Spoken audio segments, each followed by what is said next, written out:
जी, बिस्मिल्लाहिर्रहमानिर्रहीम। Dear students, आज हम एक्सप्लोर करेंगे सोशल मीडिया एप्लीकेशन। तो आइए आज का लेक्चर शुरू करते हैं। सबसे पहले हम देखते हैं कि सोशल मीडिया होता क्या है। Social media is a platform that allow users to create, share and engage with the content. कि आप कंटेंट के जरिए यूजर्स को इंगेज करते हैं और उनके साथ इंफॉर्मेशन शेयर करते हैं। पर्पस क्या होता है कि आप लोगों से जुड़ना चाहते हैं, इंफॉर्मेशन शेयर करना चाहते हैं, कम्युनिटीज बनाना चाहते हैं, मार्केटिंग करना चाहते हैं, बिजनेस करना चाहते हैं। कोई भी पर्पस जो है इसका हो सकता है। सोशल मीडिया की जो ग्रोथ है उसको हम इंगेजमेंट के साथ मेजर करते हैं कि आपके साथ, आपके प्रोफाइल के साथ, आपके ब्रांड के साथ कितने लोग जुड़े हुए हैं और कितने लोग जो हैं आपके साथ कनेक्टेड हैं।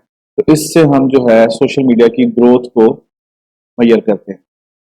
सबसे पहले हम ये देखते हैं कि टॉप 5 सोशल मीडिया की एप्स कौन सी। अगर आप सितंबर 2024 के स्टैट्स को देखें, कि मैंने नीचे सोर्स का लिंक भी दिया हुआ है, तो फेसबुक के 3.06 बिलियन एक्टिव मंथली यूजर्स हैं और 13.10 ट्रिलियन मंथली ऑर्गेनिक ट्रैफिक है। ऑर्गेनिक ट्रैफिक का मतलब है ये नेचुरल ट्रैफिक है, इसमें पेड इसके अलावा होती है। दूसरे नंबर पर यूट्यूब है with 2.70 billion active users. WhatsApp के 2.40 बिलियन मंथली एक्टिव यूजर हैं और टिकटॉक के 1.67 मंथली एक्टिव यूजर्स। अगर आप मंथली ऑर्गेनिक ट्रैफिक को देखें तो यूट्यूब की ऑर्गेनिक ट्रैफिक इन पांचों में सबसे ज्यादा है। तो रीजन कि इसका जो कंटेंट है वो कंपैरेटिवली बाकी प्लेटफॉर्म से बड़ा होता है, कि मतलब जिसमें शॉर्ट वीडियो से लेके घंटे की, 2 घंटे की, इवन मैंने 3-3 घंटे की वीडियोस भी सोशल मीडिया यूट्यूब पे देखी हैं। तो उसके कंटेंट की लेंथ होने की वजह से और लोग इसको एंटरटेनमेंट, एजुकेशन और डिफरेंट पर्पसेस के लिए यूज करते हैं। तो आइए इन पांचों एप्लीकेशंस को हम डिटेल से देखते हैं और इसके क्या क्या फीचर्स हैं जिनको आप यूज कर सकते हैं। सबसे पहले हम बात करते हैं फेसबुक की। फेसबुक जो है फरवरी 2004 में मार्क जकरबर्ग और इसके कोलीग रूममेट्स ने हार्वर्ड यूनिवर्सिटी में को बनाया था, और इनिशियली जो थी ये कॉलेज स्टूडेंट्स की कनेक्शंस के लिए थी सोशल मीडिया के जरिए। लेकिन आइडिया बहुत अच्छा था और बहुत जल्दी ये ग्लोबल प्लेटफॉर्म बन गया। इसके की फीचर्स क्या है? इसमें आप यूजर प्रोफाइल क्रिएट कर सकते हैं, आप इसमें न्यूज शेयर कर सकते हैं, न्यूज फीड्स अवेलेबल है पोस्ट के जरिए। आप इसमें फ्रेंड्स और फॉलोअर्स होते हैं, ठीक है। इसमें आप ग्रुप्स क्रिएट कर सकते हैं हॉबीज के लिए, शेयर इंटरेस्ट के लिए।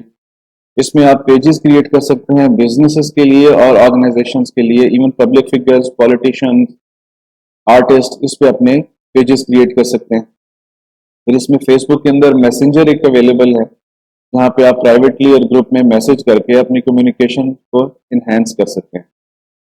इसी तरीके से इसमें इवेंट्स आप क्रिएट कर सकते हैं डिजिटल, और लोगों को आप इनविटेशन भी भेज सकते हैं।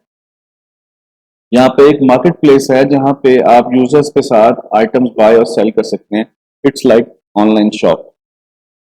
अगर हम इसका इम्पैक्ट देखें तो इसकी social connectivity, Facebook has transformed how people connect, allowing user to maintain relationship regardless of geographical barriers।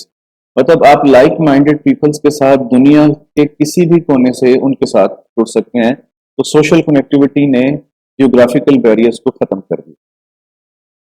Business opportunities Facebook ने बहुत ज्यादा एनहेंस की हैं। आप कस्टमर की एंगेजमेंट, मार्केटिंग, ब्रांड अवेयरनेस, ये सारी चीजों को इस पे बढ़ा सकते हैं। इसी तरीके से न्यूज एंड इंफॉर्मेशन, इसके अंदर स्प्रेड बहुत ज्यादा है, ठीक है। आप यहाँ पे न्यूज और इंफॉर्मेशन को with in the second share कर सकते हैं और कई दफा वायरल हो जाए तो वो दुनिया के हर कोने में तकरीबन पहुंच जाती है। इसी तरीके से इसके चैलेंज और कंट्रोवर्सीज क्या है? कुछ प्राइवेसी कंसर्न्स हैं कि डाटा प्राइवेसी इंसिडेंट जैसे कैम्ब्रिज एनालिटिक्स स्कैंडल हुआ था, तो इसके कुछ कंसर्न्स हैं कि प्राइवेसी लोगों की उतनी महफूज नहीं है जितनी होनी चाहिए।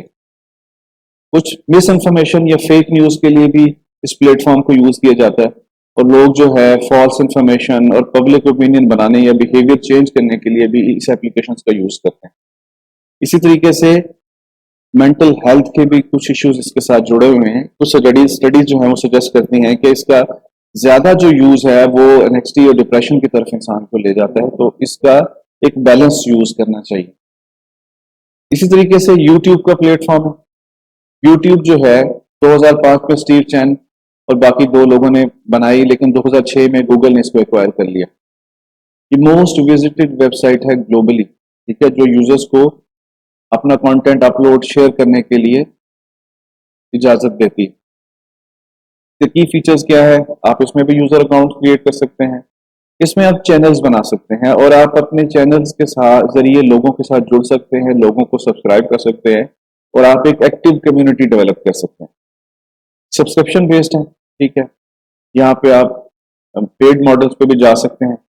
इसमें कमेंट्स और इंटरेक्शंस हैं कि आपके वीडियोस पे लोग कमेंट कर सकते हैं और आपको उस पर फीडबैक दे सकते हैं और आपके साथ इंटरेक्ट कर सकते हैं। इसी तरीके से प्लेलिस्ट इसके अंदर अवेलेबल है, आप अपने प्लेलिस्ट के अंदर वीडियो कंटेंट को ऑर्गेनाइज कर सकते हैं। फिर इसमें लाइव स्ट्रीमिंग का ऑप्शन है कि आप अपने ब्रॉडकास्ट के जरिए ऑडियंस के साथ रियल टाइम इंटरेक्ट कर सकते हैं।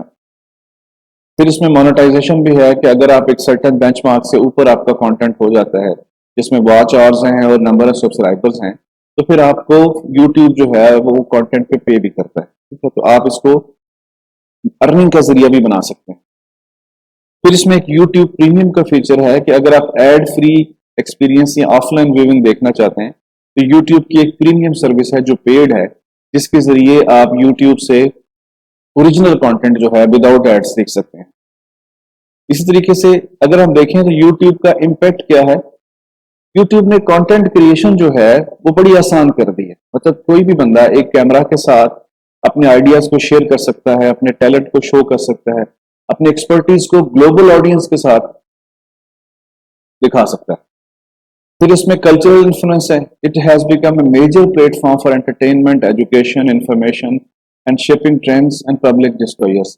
मतलब आप किसी भी टॉपिक पे किसी भी जो है सब्जेक्ट के बारे में यहाँ से इंफॉर्मेशन ले सकते हैं, सीख सकते हैं और अपने नॉलेज को बढ़ा सकते हैं। मार्केटिंग बिजनेस के लिए लोग एडवर्टाइजमेंट के लिए यूज करते हैं, फिर इन्फ्लुएंसर मार्केटिंग इसमें अवेलेबल है। इसी तरीके से चैलेंजेस और कंट्रोवर्सीज यूट्यूब में क्या है कि कंटेंट मॉडर्नाइजेशन है कि YouTube faces challenges related to the modernization content dealing with the hate speech, misinformation और copyright issues। ये एक इसकी कंटेंट के साथ इश्यूज होते हैं कि कॉपीराइट अगर आप किसी का इस्तेमाल करें या मिस इन्फॉर्मेशन के लिए यूज करें तो ये इसके चैलेंजेस में है। फिर डीमोनेटाइजेशन है, many creator have expressed frustration with YouTube policies on monetization which can be unpredictable and impact their income। तो किसी भी वक्त जो है वो पॉलिसीज YouTube की चेंज होती हैं और चैनल्स ब्लॉक हो जाते हैं, तो इससे लोगों को प्रॉब्लम होती है। फिर इसमें भी मेंटल हेल्थ के इश्यूज अवेलेबल हैं, जहाँ पे लोग जो है एक्सेसिव यूज की वजह से हेल्थ इश्यूज फेस करते हैं, तो इसका भी एक बैलेंस यूज करना चाहिए। तो इंशाल्लाह दूसरी वीडियो में हम इसी YouTube चैनल के अगले जो सोशल मीडिया ऐप्स हैं उनको हम डिस्कस करेंगे।